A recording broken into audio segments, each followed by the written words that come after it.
I don't know what that guy's going, what name he's going by nowadays, but thank you, and thanks to Shauna. Yeah, my name is Roger Roots. I'm an attorney. Well, I'm many things. I spent the last year and a half of my life working on the legal defense teams of the Bundy cases, both in Oregon and in Nevada. And I'm here to report we have a lot to be very thankful for today. By the way, we have another major thing we have to be thankful for today, just as we start out, is that how many of you know that the federal government, as of midnight last night, has been shut down?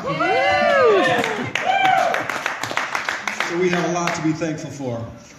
I was with someone this morning, and there was a discussion about whether the Democrats or the Republicans are going to get the blame. And I corrected them, and I said, no, it's not about who's going to get the blame. It's about who's going to get the credit. I started out last year in Oregon, just after the murder of Lavoy Finicum, January 26, 2016, I guess 2 years ago. An old friend and an old client called me up and he said, have you been watching that on the news? I said, I sure have. And, well, a lot of phone calls were made. I ended up traveling to Portland. I had some meetings with a lot of people, met a lot of lawyers, talked to a lot of lawyers. At that time, all the lawyers in Portland were telling me there's not a chance anybody is going to be acquitted in this case. They're all going to be found guilty. All these defendants in Oregon had been accused of conspiring to impede federal officials, all kinds of claims of violence, using firearms in public facilities, theft of government property, destruction of government property, and what have you. And every lawyer that I talked to said there's not a chance that anyone's going to be acquitted, but maybe it might be worthwhile to defend some of these guys just for to make political points. Okay. Well, I talked to several of the defendants who were locked up at that time. I had a meeting with Ryan Payne at one time, ultimately met with Ryan Bundy, and Ryan Bundy agreed to put me on his legal team as support for him. He was representing himself. By the way, to this day, I believe Mr. Bundy, Ryan Bundy, had more total counts against him in Oregon and Nevada combined than any other defendant. More total counts, and he represented himself the entire way. And as of this moment, he has beaten every single count.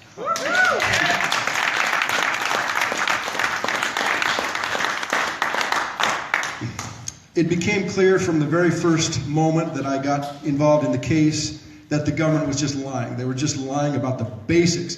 The Malheur Wildlife Refuge occupation was, you could say, a couple things.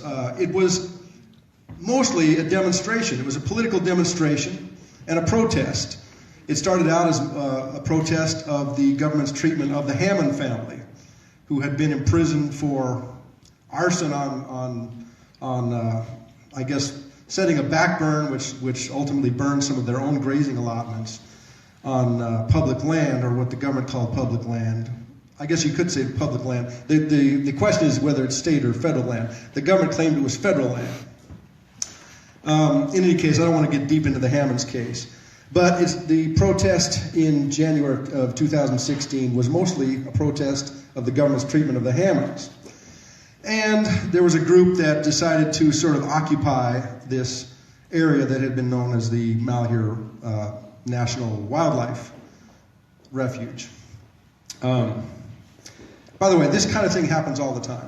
Protest groups occupy city parks. Protest groups occupy public buildings. Protest groups have often occupied state capitals. Did you guys know that?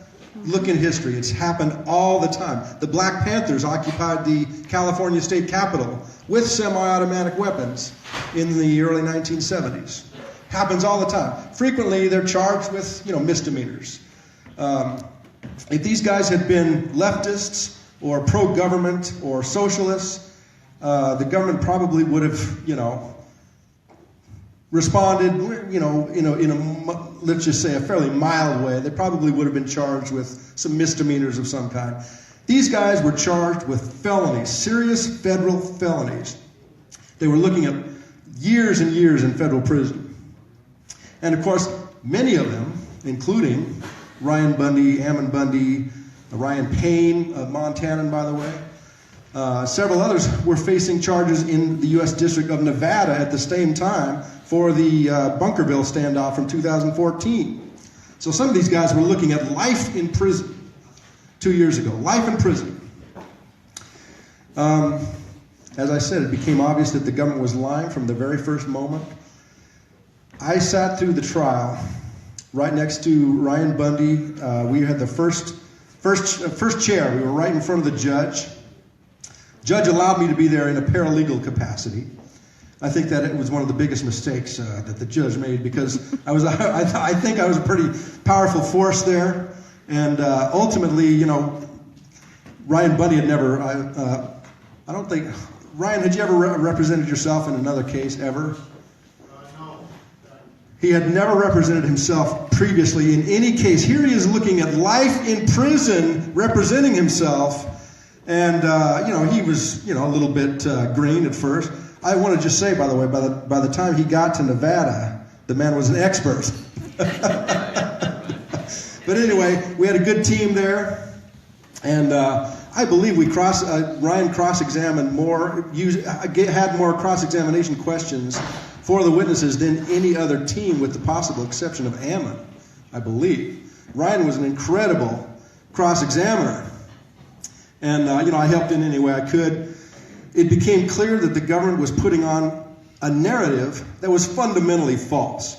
The government's case was filled with this idea that the occupation was a armed, violent takeover. They had picture after picture after picture of guys with weapons, guns, ammunition. They closed their closing argument. Their closing argument to the jury was nothing but bringing in box after box of ammunition, weapons, pictures of weapons everywhere. They thought the jury would really think that's a big deal.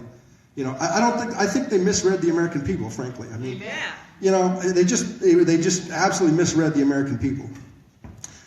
Probably one of the most important facts that came out on the very last day of the Oregon trial, and I'm talking about the first Oregon trial. There were two. By the way, here's another aspect of this. For those of you who don't know all the details, there were 26 total defendants in the Oregon case. There were 19 total defendants in the Nevada case. Typically in federal court, the vast majority plead guilty. They take settlements and they plea out and they take deals. In this case, that wasn't happening like the government expected. So the government in Oregon had to split the case into 2 trials, and they had to split the case in Nevada into 3 trials because they couldn't get the guilty pleas like they normally do in case after case. This was very unusual. The power of the federal prosecutors is overwhelming. They have unbelievable resources, endless money. FBI agents doing all their work. They can tarnish anyone. They can destroy anyone. All the rules of evidence are in their favor. The judges tend to be in their favor. It's very unusual that people don't cave in. Very unusual. The government, I believe, in that first Oregon trial put on four different times, they showed a video to the jury, 4 different times, of this shooting range at the Malheur occupation. Shooting range, and it looked like these militia guys, scary militia guys, a little bit camouflaged up. They were, shooting their weapons at a target. And it looked like it was a drill, like someone was leading it. And, it was sort of scary. There's all these scary-looking militia guys that are firing weapons at this, whatever it was, a piece of concrete or a rock or something. 4 times they showed that to the jury. They were concealing the fact that the person doing the drill was an undercover FBI informant. Concealing that from the jury. And, by the way, they were concealing it from us as well.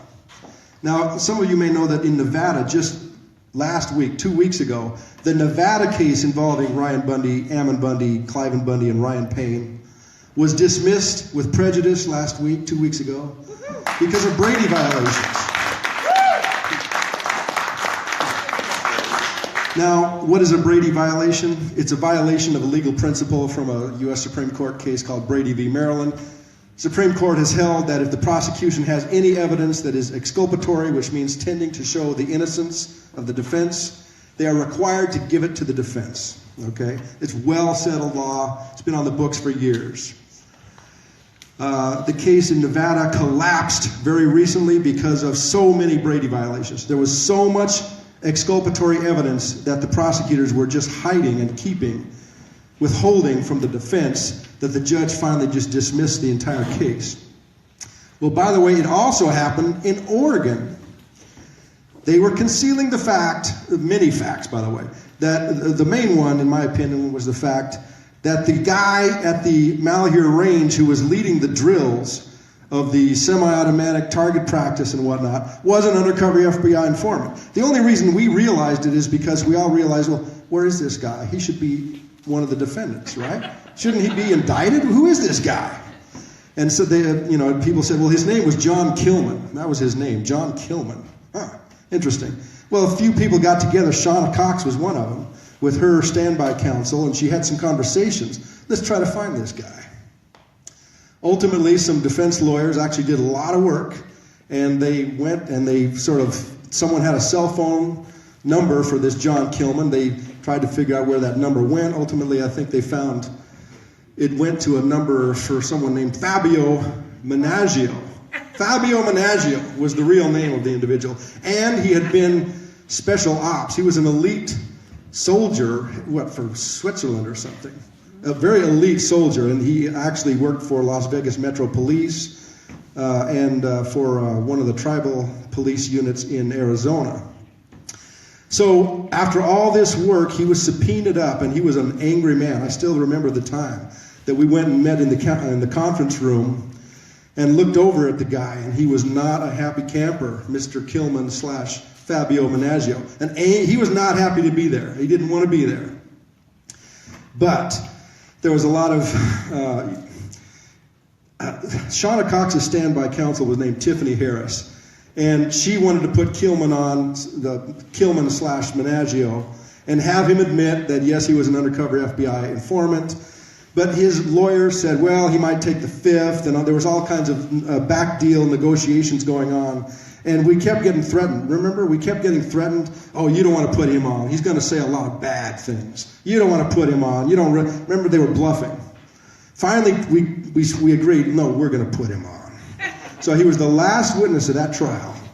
And I believe we got approval to ask him, 8 questions? 5 questions. Mr. Fabio Managgio, were you an undercover informant? Yes. It was just basic questions. That was the last witness. The jury came back after quite a while. Acquittals across the board. Not guilty, not guilty, not guilty, not guilty.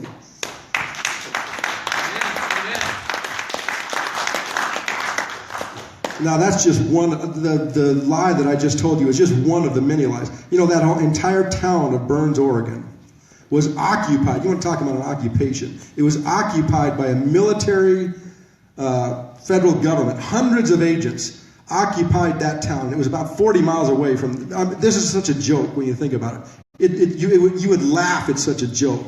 But the Malheur Wildlife Refuge headquarters is about 40 miles. Isn't that right, Chris Briles?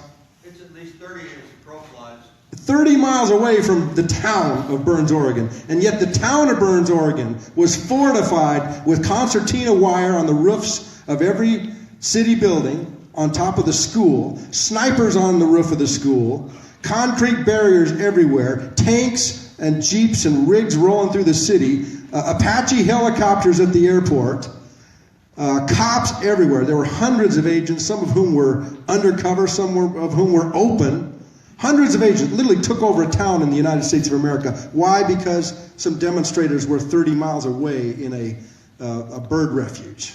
You can't even make this up. It's such a joke.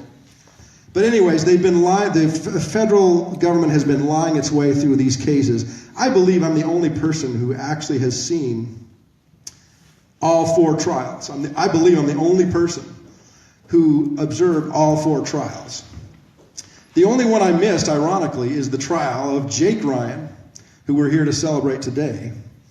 And I missed that because his trial was the second Oregon trial, and I was down in Nevada because it coincided with the first Nevada trial. So I was observing the first Nevada trial, and down there I ended up working mostly on the Clive and Bundy defense team, mostly as an observer, taking notes, going through documents, doing research, legal research, interviewing witnesses and what have you. I just want to say it's been very fulfilling for me. We've caught the government in so many lies. Anyone who thinks that if you ever face the federal government in court that you're going to have an even chance, I could just tell you, it is a miracle. It is a miracle. God has brought us those victories. Amen. And, I just got to hand it to the juries. The juries. It ultimately was the juries. Thank God for those juries.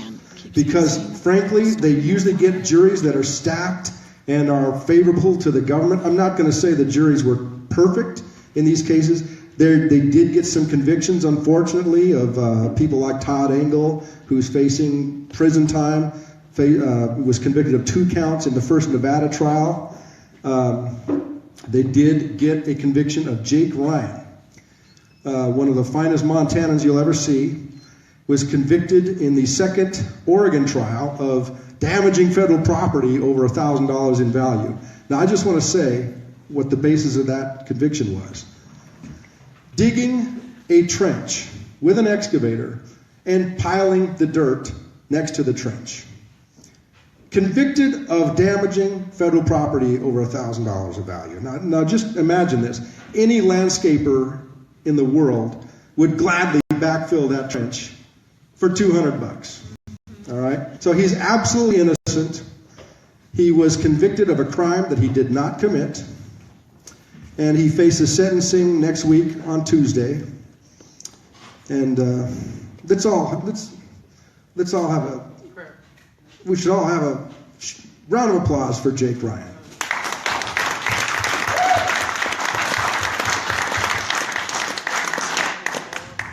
As I said, I did not see his trial. I was the only one that I missed. I'll say this. The big trial in Nevada, which just ended, that was the trial of Clive and Bundy, Ryan Bundy, Ammon Bundy, and Ryan Payne. It just came to an end, not with the jury's verdict, but with the judge's decision that it could not go on because it was so tainted. I just want to say there was a trial just before that that was, in my opinion, the most despicable trial that ever occurred. Okay, I've been just told that I'm going to be cut at any moment, which is fine. Anyway, the second Nevada trial was the very most despicable trial that ever occurred in U.S. history. And that was a trial of Eric Parker, Scott Drexler, Rick Lovelane, and Stephen Stewart. Most despicable trial that ever occurred in American history. Literally, the jury was given pictures that made the defendants look guilty without the defendants being allowed to show any pictures that showed that they were innocent. I'm not making this up.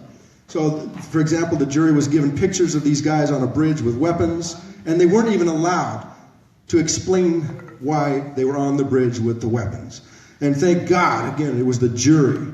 The jury in that case refused to convict. Amen. And that was a great victory in itself. And I could go on, and without further ado, though, things that would just shake your faith in the American criminal justice system,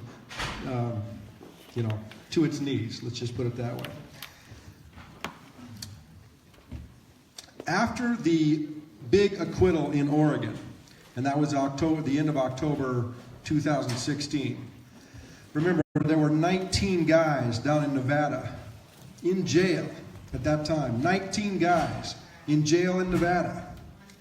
And when we got those verdicts in Oregon, that really changed a lot of things. Because I can tell you what lawyers were telling me about Nevada. As bad as the case in Oregon was, The case in Nevada was much, much worse.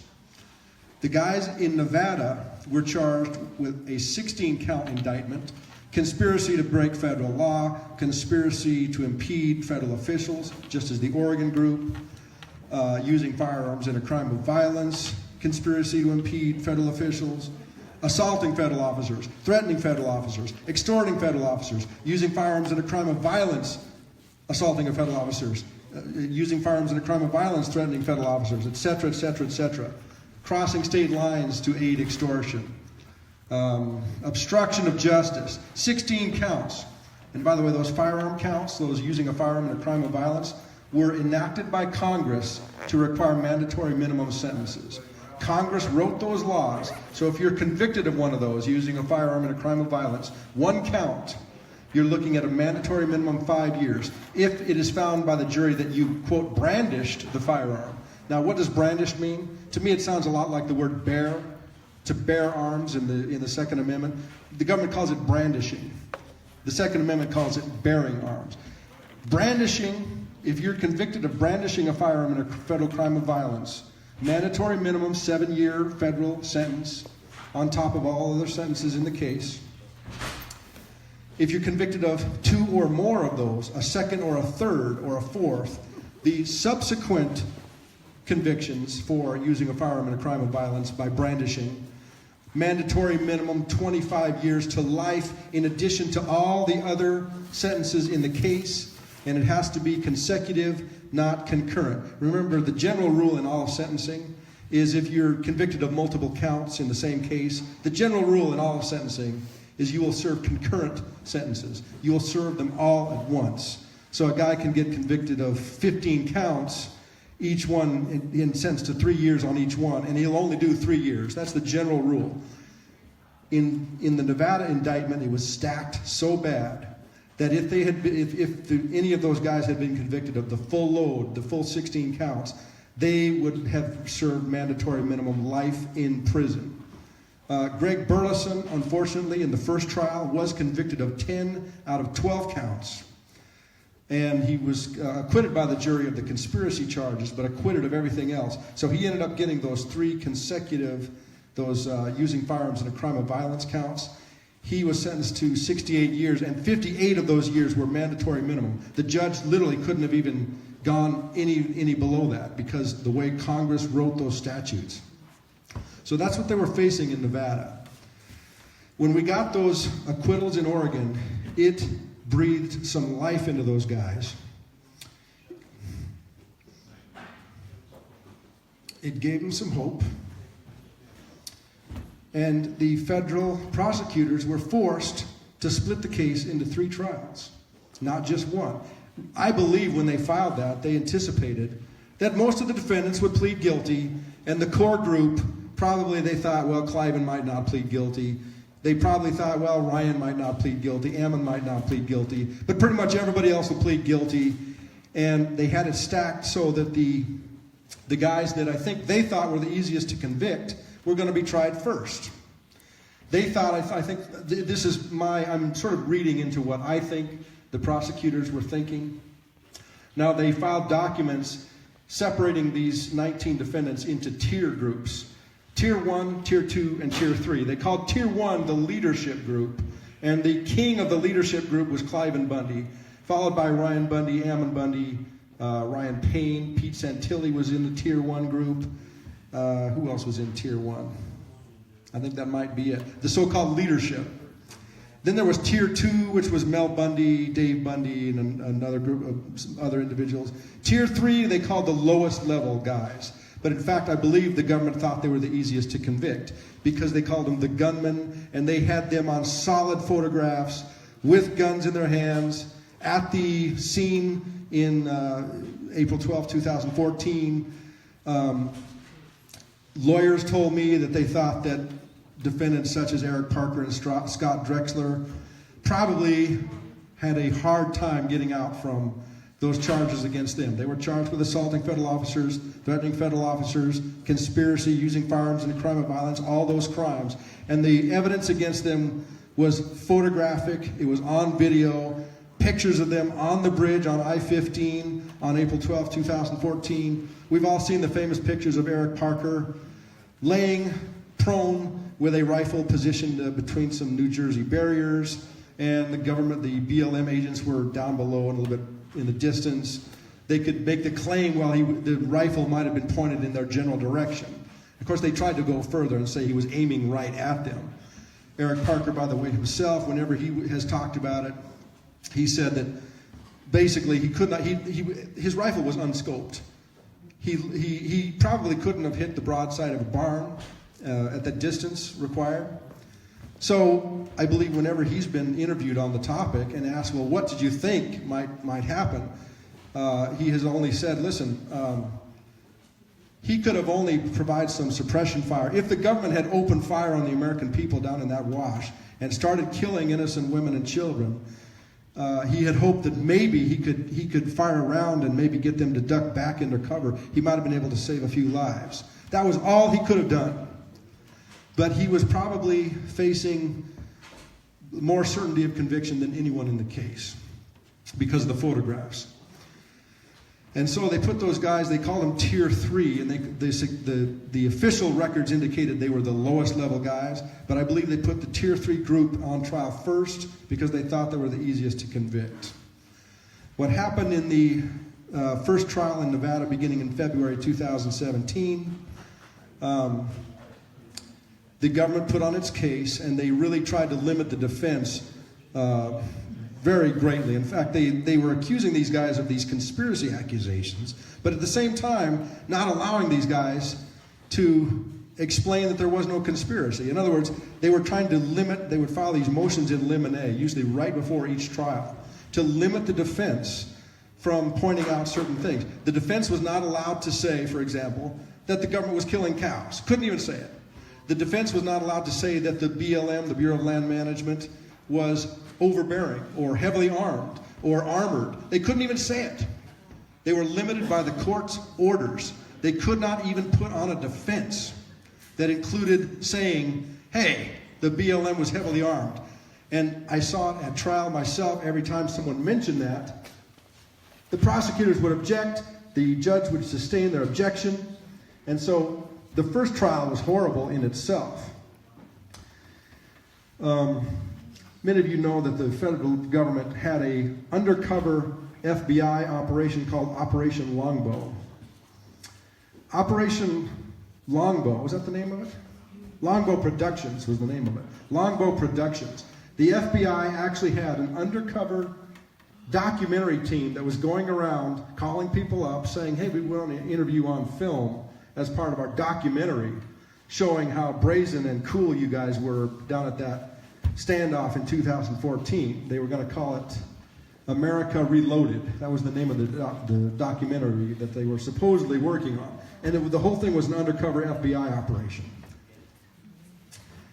I believe Greg Burleson and Mr. Engel were convicted mostly, especially in Burleson's case, because of his Longbow production video, in which he came to the video and he had a couple drinks, and he's sort of a guy that you might, I've never actually met him, I've never spoken to him personally, but he seems like the kind of guy you might see on a bar stool some night, and he brags a little bit, and on some of his Facebook posts, which were introduced against him, he talked really tough, and he used a lot of foul language, and I believe the jury convicted him because they didn't like him, frankly. The evidence against Burleson was almost nothing, and I would say that he was wrongly convicted, and he is currently doing life in prison while blind. He's blind, by the way. He has gone blind because he has serious medical issues. While he's been in jail, they haven't been treated effectively, and he's now blind. He's doing life in prison, 68 years, and I believe he was convicted on each count of crimes he did not commit. The evidence against him shows him down in the wash with the crowd of protesters with a rifle that in general was pointed downward. There was some testimony from some BLM agents who claimed to have seen a person with a rifle pointed upward. By the way, there was not a single photograph, and there were hundreds and hundreds and hundreds of photographs. Not a single photograph corroborates the government's claims that they had rifles pointed in their direction. Not a single photograph shows that, and there were hundreds of people taking photos that day. So the photos show Burleson with the rifle pointed downward, as is his right as an American, and yet he was convicted of all those serious crimes and sentenced to 68 years in prison. Todd Engel was also convicted of obstruction of justice and interstate travel to promote extortion. Again, I think he was wrongfully convicted. The evidence against him was mostly some Facebook bragging that he had done. He had a Facebook video that he posted. He was live streaming after the event in 2014 when the BLM vehicles were pulling out after the cattle, or I should say just before the cattle were released. The BLM vehicles were pulling out and were driving down the interstate. And Todd Engel live streamed himself, basically flipping off all these BLM vehicles and saying, F you, F you, F you. And I believe on the basis of that, he was convicted. I mean, it just goes to show you, juries will punish you if they regard you as a jerk. Okay, but he was absolutely innocent of the crimes alleged. And he has not been sentenced yet. He has a sentencing date in March. After the let's just say, earth-shattering events of the last 2 weeks in that case, he has a very strong argument to be made that he needs to be fully released and cleared of both of those counts that he was convicted of, because he was denied all the same Brady material that the other defendants were denied. So he was deprived of his right to a fair trial, just like Cliven and Ryan and Ammon and everybody else. Burleson was as well, in my opinion. So both of those gentlemen, I believe, have very strong arguments that they should get new trials at the least, and probably not even have new trials, and just be released completely and have the convictions overturned and the case against them completely dismissed. I'm sometimes asked about the other gentlemen. There were several who pled guilty to different things, both in Oregon and in Nevada. The guys who pled guilty, in my opinion, have a very difficult time getting out from under that. The reason is because when you plead guilty in federal court, there is usually about a 45-minute discussion on the transcript where a judge asks you, do you admit, do you confess that you broke federal law? Do you confess that you violated these federal statutes? They force the defendant to stand there and say, yes, Your Honor, I broke the law, I committed these crimes. And they get that on the record, and it's very, very difficult to get out from under that. And so the guys who pled guilty to one or two counts, there were several people who pled guilty to conspiracy to impede federal officers in Nevada. They include Jerry DeLemus, Pete Santilli, Micah McGuire, Blaine Cooper, and Brian Cavalier as well. I don't believe they're going to have an easy time getting out from under those convictions. Same thing with the guys in Oregon. There were a number who pled guilty in Oregon. Generally speaking, the sentences in Oregon have not been that severe. What's the longest sentence in Oregon thus far? Anybody know? I just want to say Dwayne Emer, who was also convicted along with Jake Ryan for digging the trench, he was given 1 year and 1 day, and he is now on he's on a long trip down to Lompoc, California, where next week he will be turning himself into federal prison to serve his 1 year sentence. That's a little bit scary because Jake Ryan is also facing a sentence for that same count. Remember, he is innocent. Both of those gentlemen, in my opinion, I'm just saying, they are convicted of crimes they did not commit. There's no way that Jake Ryan damaged federal property in the tune of $1,000. Nonetheless, he faces sentencing on Tuesday, and I know his parents are very concerned. We're all very concerned for him. He's as good of a Montanan as you could ever find, and he will be journeying to Portland to be sentenced on Tuesday. I certainly hope as many of you as possible can make it. I cannot. I do want to talk again about that second Nevada trial. the worst trial, the most despicable trial in U.S. history, and that is the second trial of the so-called gunman. After Engel and Burleson were convicted of those counts, remember the jury had basically hung. They had hung verdicts on the other counts with regard to the other defendants. So Eric Parker, Scott Drexler, Steve Stewart, Rick Lovelane were retried in the summer heat in Las Vegas. Now this is important because we had a lot of supporters on the sidewalk during a lot of these trials. But in the summer heat of Las Vegas, it's 115 degrees every single day. So it was hard to get supporters on the street, frankly. So in the summer heat, this past summer, they had the retrial. And there weren't too many guys supporting on the street. One or two or three. Those four gentlemen, Eric Parker, Scott Drexler, Steve Stewart, and Rick Lovelane, faced a trial in which every single thing was rigged against them. As I said, the evidence in the case was nothing but evidence that made them look guilty. Pictures of themselves on a bridge with a rifle. And they were pretty much prohibited from presenting any other evidence to the jury. Whenever they wanted to put on any evidence to explain themselves, they were denied. Eric Parker, in my opinion, probably saved himself in the first trial by taking the stand. He was the first of that group in Nevada to take the stand, and I believe he was the only one in that first trial. Saved himself because, again, the evidence against him he probably was facing a worse chance of conviction than any other person. He took the stand in his own defense. I think the jury rewarded him. I think juries are forgiving. And it was very courageous of him.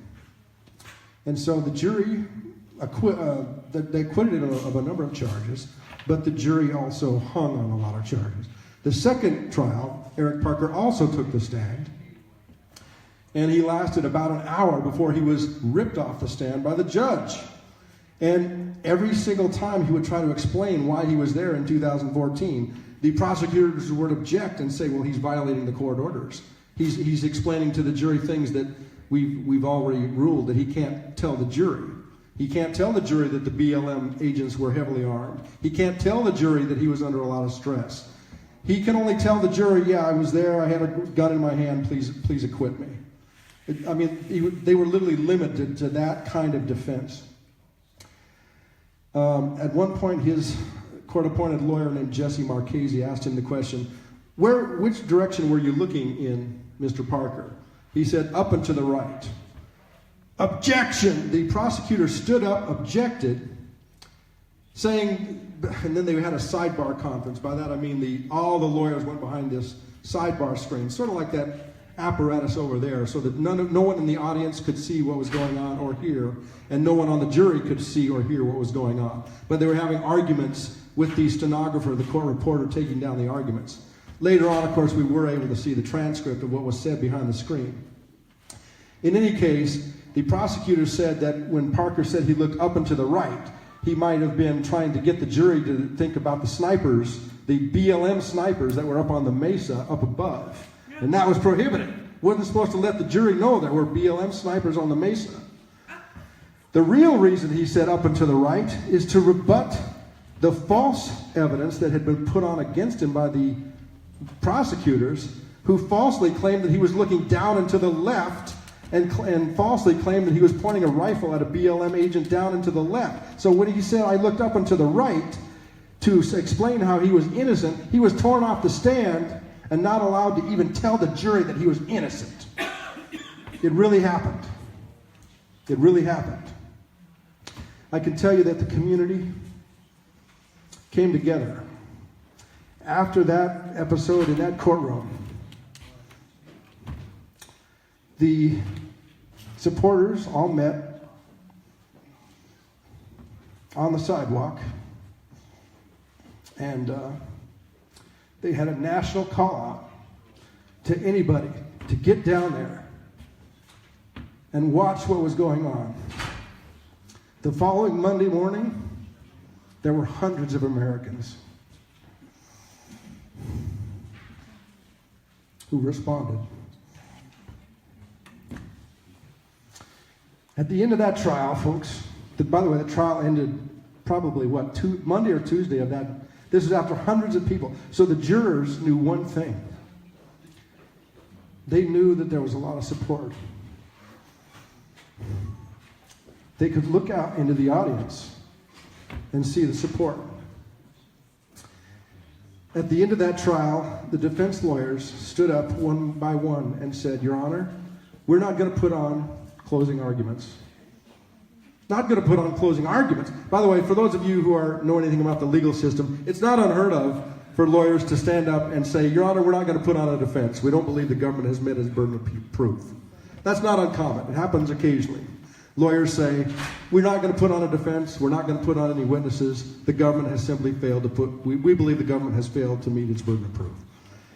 This case, the defense lawyers stood up and said, we're not even going to put on closing arguments because we'll be shut down. Every sentence we say will be shut down. They didn't say that to the jury. But it was like let's just say a Hail Mary pass at the end of the game. The jury caught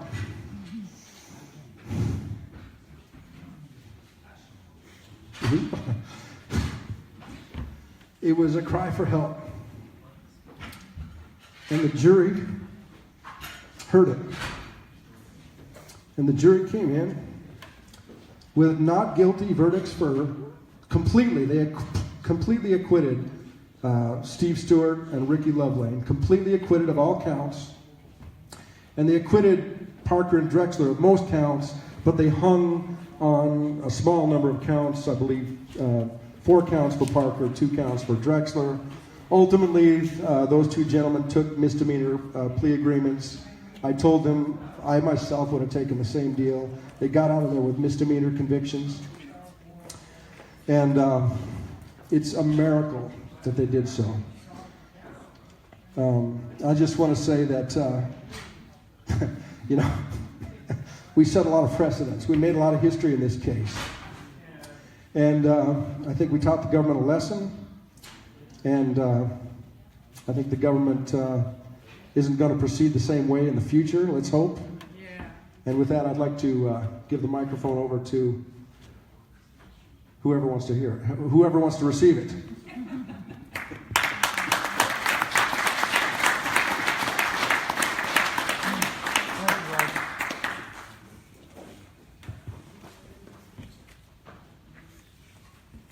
Don't forget to tip your waitresses out there.